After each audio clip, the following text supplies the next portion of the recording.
નમસ્કાર મિત્રો, D farmer ચેનલમાં તમારું સ્વાગત છે। દેશ, દુનિયા અને ગુજરાતના તાજા, મોટા અને સૌથી મહત્વના સમાચાર જાણીએ તે પહેલા ચેનલમાં નવા છો તો ચેનલને જરૂરથી સબસ્ક્રાઇબ કરી દેજો।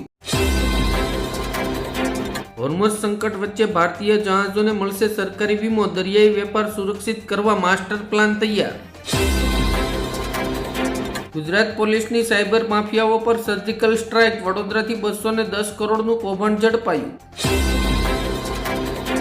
દહેજ જીઆઈડીસીમાં કરોડોની ચોરીનો ભેદ ઉકેલાયો, 5 આરોપીઓની ધરપકડ। કેન્દ્રીય કર્મચારીઓ માટે ખુશખબર, સરકારે કર્યો મોંઘવારી ભથ્થામાં 2% વધારો। હેમંતના રાજકીય કટાક્ષ પર મમતાએ પાછો જવાબ આપ્યો, છાપેમારી અને બંગાળ પરના નિયંત્રણ પર સંઘર્ષ તીવ્ર થયો। ગુજરાતને બદનામ કરનારા કોંગ્રેસ આપની હવે ખેર નથી, હર્ષ સંઘવીનો વિરોધીઓ પર વાર। દેશની સુરક્ષા માટે પીએમ મોદી એક્શન મોડમાં, કેબિનેટ સમિતિની હાઈ લેવલ બેઠક બોલાવી। ગુજરાતમાં બેવડી ઋતુનો અનુભવ, કાળઝાળ ગરમી વચ્ચે આગામી 3 દિવસ કમોસમી વરસાદની આગાહી। પાણીપુરી પર સદંતર પ્રતિબંધ, કચ્છમાં વધુ 9 કેસો આવતા ફફડાટ, 2671 લોકોનું સર્વે કરાયું। ક્રિકેટનો સૌથી મોટો ચમત્કાર, ભારતીય બેટ્સમેને એક જ બોલમાં ફટકાર્યા 17 રન, દયાની ભીખ માંગતો રહ્યો પાકિસ્તાની બોલર। સુરતમાં 24 કલાકમાં 4 આપઘાત, કોઈએ ફાંસો ખાધો તો કોઈએ ઝેરી દવા ગટગટાવી જીવ ટૂંકાવ્યો। ઈરાન સામે ટ્રમ્પનું અલ્ટિમેટ, કરાર કરો અથવા પરિણામ ભોગવવા તૈયાર રહો। મહિલા અનામત બિલના પરાજય બાદ સંજય રાવતનું મોટું નિવેદન, કોંગ્રેસ નેતા રાહુલ ગાંધીના દિલ ખોલીને વખાણ કર્યા।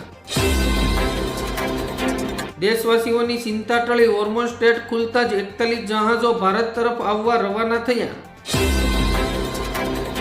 ભાવનગરના કુંભારવાડા વિસ્તારમાં ચૂંટણી ટાણે જનતા જાગી, પ્રચાર કરવા ગયેલા ભાજપના ઉમેદવારોને રહીશોએ ઘેર્યા, સ્થાનિકોએ નેતાઓની બોલતી બંધ કરી દીધી। આઈસીયુમાં જીવન મરણ વચ્ચે ઝોલા ખાઈ રહ્યો છે જાદરન, તેમની બોલિંગ સામે ભલભલા બેટ્સમેનો પણ ભરતા પાણી। સમ્રાટ ચૌધરીને મુખ્યમંત્રી તરીકે નિયુક્ત કરવા બદલ ભાજપ ટીકાનો સામનો કરી રહ્યું છે, ત્યારે નીતિશ કુમારે આ તકનો લાભ ઉઠાવ્યો। ગૃહમાં રાહુલ ગાંધીના વર્તનથી ગુસ્સે ભરાયેલા અમિત શાહે કહ્યું, વિપક્ષના નેતાએ તેમની બહેન પ્રિયંકા ગાંધી પાસેથી કંઈક શીખવું જોઈએ। આઈસીસીએ નવી ટુર્નામેન્ટની કરી જાહેરાત, ટીમ ઇન્ડિયાને ન મળ્યું સ્થાન। પેટ્રોલ ડીઝલના દિવસો પૂરા, જાપાનના વિજ્ઞાનીઓએ શોધ્યું સસ્તું ઈંધણ, અજબોની થશે બચત। સુરતના વરાછામાં પ્રચાર દરમિયાન જન આક્રોશ, અલ્પેશ કથિરિયા સહિતના નેતાઓને સ્થાનિકોએ જોરદાર ઉધડો લીધો। અમેરિકા અને ઈરાન વચ્ચે શાંતિ વાર્તાના બીજા રાઉન્ડની તારીખ નક્કી, શું કાયમી યુદ્ધ વિરામ પર લાગશે મોહર? 100 રૂપિયાથી વધુના ભારતીય સામાન પર કસ્ટમ ડ્યુટી, નેપાળમાં નવી સરકારના ફતવાથી ફરી આંદોલન। અમદાવાદ પ્લેન ક્રેશમાં પરિવાર ગુમાવ્યો તો યુકે સરકારે ગુજરાતી યુવકને ભારત તગડવાનો આદેશ આપ્યો। ગુજરાતમાં 11,000 લોકોને મળશે સરકારી નોકરી, વિદ્યા સહાયક ભરતી 2026 જાહેર। મહારાષ્ટ્રમાં તમામ શાળાઓમાં ધોરણ 1 થી 10 સુધી મરાઠી ફરજિયાત, સરકારે લીધો મોટો નિર્ણય। વિપક્ષે મોટી ભૂલ કરી, હવે અંજામ ભોગવવો પડશે, કેબિનેટ બેઠકમાં બોલ્યા પીએમ મોદી, પાર્ટીના નેતાઓને આપ્યો નવો ટાસ્ક। ઈરાને 50 દિવસ બાદ એરપેસ ખોલ્યું, આંતરરાષ્ટ્રીય ફ્લાઇટ શરૂ, ઇન્ટરનેટ પર પ્રતિબંધ। તમિલનાડુમાં વેકેશન માણવા જતા શિક્ષકોની વાન ખીણમાં ખાબકતા 9 લોકોના મોત। એલપીજી સપ્લાય માટે દેશભરમાં 2500 કિલોમીટરનું પાઇપલાઇન નેટવર્ક વિકસાવવામાં આવશે। પશ્ચિમ બંગાળની ચૂંટણીઓ વચ્ચે પૂર્વોત્તર રાજ્યોમાં બીજેપીને પડ્યો મોટો ઝટકો, 28માંથી 24 બેઠકો ગુમાવી। ગાઝામાં દરરોજ 47 મહિલાઓના મોત, યુએન રિપોર્ટમાં ચોંકાવનારો ખુલાસો। 45 મિનિટમાં 81 કિલોમીટરની મુસાફરી, ગુજરાતને વધુ એક એક્સપ્રેસ વેની ભેટ, મુસાફરોને મોટી રાહત। પાકિસ્તાનમાં ખેડૂતોનો હલ્લાબોલો, સૌથી વધુ શહેરોમાં રસ્તા પર ઉતર્યા અન્નદાતાઓ, સરકારનો વિરોધ। પ્રિયંકા ગાંધીએ કહ્યું, સોમવારે જ જૂનું મહિલા અનામત બિલ રજૂ કરો, ઇન્ડિયા ગઠબંધન સાથ આપશે. ચૂંટણીમાં બળવો કરનારા નેતાઓ સામે અમદાવાદ ભાજપનો સપાટો, 7 હોદ્દેદારોને રવાના કર્યા. ગુજરાત હાઈકોર્ટનો મહત્વનો ચુકાદો, વીજકરણથી મોતમાં વીજ કંપની જ વળતર માટે જવાબદાર. તમિલનાડુની રેલીમાં રાહુલ ગાંધીનો આક્ષેપ, મહિલા અનામત બિલ પાછળ દક્ષિણના પ્રતિનિધિત્વ ઘટાડવાની વ્યૂહરચના. સાયબર ફ્રોડ બાદ આરબીઆઈના નવા નિયમો પર લોકોનો સવાલ, પ્રતિભાવ માંગતા મજાક ઉડાવી. દેશમાં આમ તો પ્રજાના પૈસા તાકડધીના કરતા સાંસદો અને ધારાસભ્યોના વધતા ખર્ચનો બોજ પ્રજા પર, સુવિધા અને ખર્ચને લઈને ઉઠ્યા સવાલ. સુરતમાં નકલી આરો પાણી, આઈસ્ક્રીમ અને જ્યુસનો કાળો કારોબાર, આરોગ્ય સાથે મોટો ખેલ. રાજકોટમાં કાળઝાળ ગરમીનો પ્રકોપ યથાવત, લૂના કારણે જનજીવન પ્રભાવિત અને 24 લોકો સનસ્ટ્રોકના શિકાર. રેલવેની ખાસ યોજના, વિદ્યાર્થીઓ હવે ટ્રેનમાં કરી શકશે મફત મુસાફરી. ફળો પકવવા બાબતે food safety and standard authority of ઇન્ડિયાનો મહત્વનો નિર્ણય, કેમિકલથી ફ્રૂટ પકવનારા વેપારીઓ પર થશે કાર્યવાહી.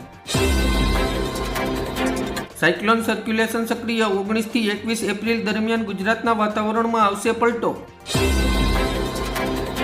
વાપીમાં ભાજપનું સંકલ્પપત્ર જાહેર, 3 વર્ષ સુધી વેરો નહીં વધે, 120 બેડની હોસ્પિટલની ભેટ. રાજ્યસભાને મળ્યા ડેપ્યુટી ચેરમેન, હરિવંશસિંહની વરણીથી રચાયો ઇતિહાસ, ખડગે અને પીએમ મોદીએ કર્યું સ્વાગત. સીમાંકન બિલ પર શશી થરૂરે કહ્યું, દક્ષિણ ભારત સાથે થશે અન્યાય, રાજકીય નોટબંધી સાથે કરી સરખામણી. પાલનપુર કોર્ટના સ્થળાંતર મુદ્દે વકીલો લાલઘુમ, વકીલોએ નોંધાવ્યો ઉગ્ર વિરોધ, આંદોલનની ચીમકી. રોહિત શેટ્ટી ફાયરિંગ કેસમાં મુંબઈ ક્રાઇમ બ્રાન્ચને મળી મોટી સફળતા, યુપીના આગ્રામાંથી વધુ એક ફરાર આરોપીની ધરપકડ. દિલ્હીમાં સેનાના અધિકારી પર હુમલા મામલે મોટી કાર્યવાહી, 4 આરોપીઓની ધરપકડ, તપાસ મામલે બેદરકાર ઇન્સ્પેક્ટર સસ્પેન્ડ. પુતિન ફરી આવશે ભારત, સપ્ટેમ્બરમાં નવી દિલ્હીમાં જામશે હાઈ પ્રોફાઇલ બ્રિક્સ સમિટ, વિશ્વની નજર ભારત પર. ઉમરેઠ વિધાનસભા પેટા ચૂંટણી, 23 એપ્રિલે જાહેર રજા અને મતદાન માટે કર્મચારીઓને ખાસ છૂટછાટની જાહેરાત. ભારતનું સૌથી અનોખું મતદાન મથક, 1 વોટ માટે વહીવટી તંત્રની આખી ચૂંટણી ટીમ જશે ગીર સોમનાથ જિલ્લાના અંતરિયાળ જંગલમાં. હોર્મોઝ મુદ્દે ભારતની આંતરરાષ્ટ્રીય મંચ પર રજૂઆત, યુએનમાં ઉઠાવ્યો અવાજ, સુરક્ષા નેવિગેશન માટે કરી અપીલ. મોરબી જિલ્લાના હળવદ હાઈવે પર આપના નેતાઓની દારૂની મહેફિલ, દિલ્હીના નેતા સહિત 2 ની ધરપકડ. ભરૂચ જિલ્લાના વાલિયા તાલુકામાં માનવતાને શરમાવે તેવી ઘટના, 5 વર્ષની માસૂમ બાળકી પર દુષ્કર્મ આચર્યું. આઈટીઆર ફાઇલિંગમાં મોટા ફેરફાર, હવે સરનામું અને મોબાઈલ નંબરની આપવી પડશે ડબલ વિગત. એસેસમેન્ટ યર્સ 2026-27 માટે નવા નિયમો લાગુ. લક્ઝરી કાર ખરીદવી થશે મોંઘી, વોલ્વોની ગાડીમાં 1 લાખ સુધીનો ભાવ વધારો. જાપાનમાં વધતી મુસ્લિમ વસ્તીને લઈને વિરોધ, પહેલા 4 મસ્જિદ હતી, હવે 150 પર પહોંચી. વાલીઓના હિતમાં રાજ્ય સરકારનો મોટો નિર્ણય, આરટીઈ અંતર્ગત પ્રવેશની તારીખ લંબાવાઈ. એલપીજી સિલિન્ડરના ટેન્શનમાંથી મળશે મુક્તિ, દેશમાં બિસાવશે 2500 કિલોમીટર લાંબો એનર્જી હાઈવે.